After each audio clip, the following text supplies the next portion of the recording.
Another thing, Mufti Mahmud Ashraf Usmani, rahmatullah alayhi, he mentions, he says that one of his teachers, one of his elders, his name was Haji Muhammad Sharif Sahib, rahmatullah alayhi. He used to say that if somebody asked me, do you love Allah and His Messenger? Somebody asked me, do you love Allah and His Messenger? So I wouldn't reply. So I couldn't reply. Because if you say no, what is this? It's kufr and shirk. It's not shirk, but it's kufr. I don't love Allah and His Messenger.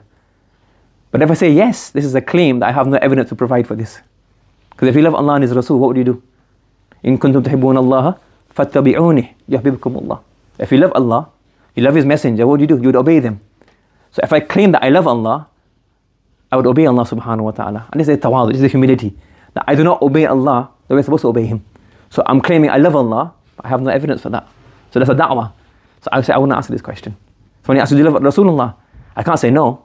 And I want to love him, but I don't have evidence to prove this. Because if I loved Rasulullah, I would be following him much more than I follow him. So they used to follow Rasulullah, they used to follow the Sunnah, but it's a humility that they would think that I'm not fulfilling the Rasulullah's rights. Yes. So this is something you need to learn, that you have tawadu, humility, and not just pretending to say that, but when you actually consider yourself that you understand the grandeur of Allah subhanahu wa ta'ala, azam of Allah subhanahu wa ta'ala, you understand the haqq of Allah subhanahu wa ta'ala, and you understand the haqq of Rasulullah, then you realize that whatever I do, I can never fulfill the right of Allah subhanahu wa ta'ala. I can never fulfill the right of Allah, Rasulullah sallallahu alayhi wa sallam. That's why I was listening to one lecture, he was saying that we asked, I don't know what sin I have done that Allah put me in this musibah. Like we say that, ain't it? So basically, I can't think of anything. What have I done wrong? This is our pride, isn't it? So if you say, I don't know what I've done wrong, pata nahi kya hua, kya maine kaun sa guna kiya. You say, I've done so many sins, I don't know which sin this is my punishment for. No, I don't know what I've done. Sometimes somebody gets involved in difficulty, what do they say? I don't know what I've done wrong, that Allah has put me in this musibah. Your humility, you say, I've done so much wrong that I'm not sure which sin I've been punished for, because there are many sins that Allah could have punished me for. There was one person, one saint, he was walking by, and somebody was just maybe one of those 2 stories. Obviously, they don't have massive buildings that I have now, but they'll have like somebody's on a roof, and people used to build flat roofs before. On the flat roof, then they would put like storage, and they would do stuff on the flat roof. So somebody from the roof, he threw something like dirt or something, and the dirt fell on the sheikh, like some kind of, maybe some extra piece of meat or some old dirty water or something. And those around him like got really hungry. Like, what's the guy doing?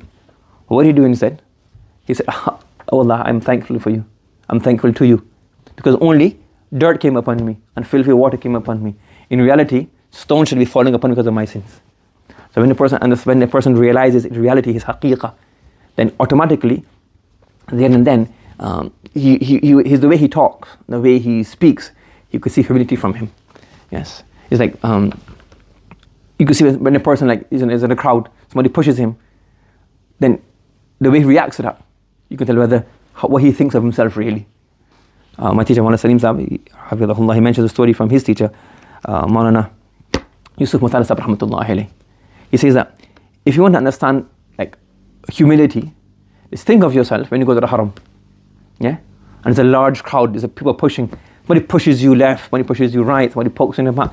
You just don't you don't really argue with anybody because there's nothing you can do.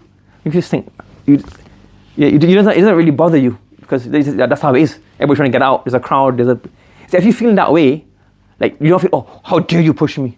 Don't you have any respect? You just think there's a crowd, I'm a nobody. There's hundreds and thousands of people trying to get out. I'm a nobody. Nobody knows me. I have no value in anybody's eyes. They don't even know who I am. Like I say, I'm Fulan Sheikh. Like, okay, I don't know who you are. Because you're a big sheikh in England, but nobody from Africa, nobody from Algeria, nobody from Morocco knows you. So you just go through. If you feel that state everywhere, that if you're in your hometown and somebody who knows you pushes you, you feel that same way, like, yeah, I'm a nobody anyways. Then this is the ayn tawadu. This is how your behavior should be at all times. So we have to understand sometimes our philosophy is like something is so distant from understanding this that somebody asks like, oh, when I graduate, will I get a certificate? When I graduate, will I get a sanad? Will I get ijazah? So it's like, you should think that, by the time you graduate, you should think so much that, don't give me the ijazah. If I get ijazah, I can't fulfill the right of this ijazah. Don't give me a sanad because I'm not worthy of a sanad. Yes? Anybody gets sanad, you think that I'm not worthy of a sanad. Don't give me a sanad. I've realized that this being a title of a alim, or a scholar, or maulana, a sheikh, is a big responsibility, and I'm not worthy of a sanad. I can't give guidance to 2 people. I don't know how to do things. I'm so sinful myself. I don't know. My knowledge is so less. I've studied for so many years, but in reality, my knowledge is so less. So then he's like, no, don't give this to me. I don't want it. But when you don't have that, then the whole thing goes around.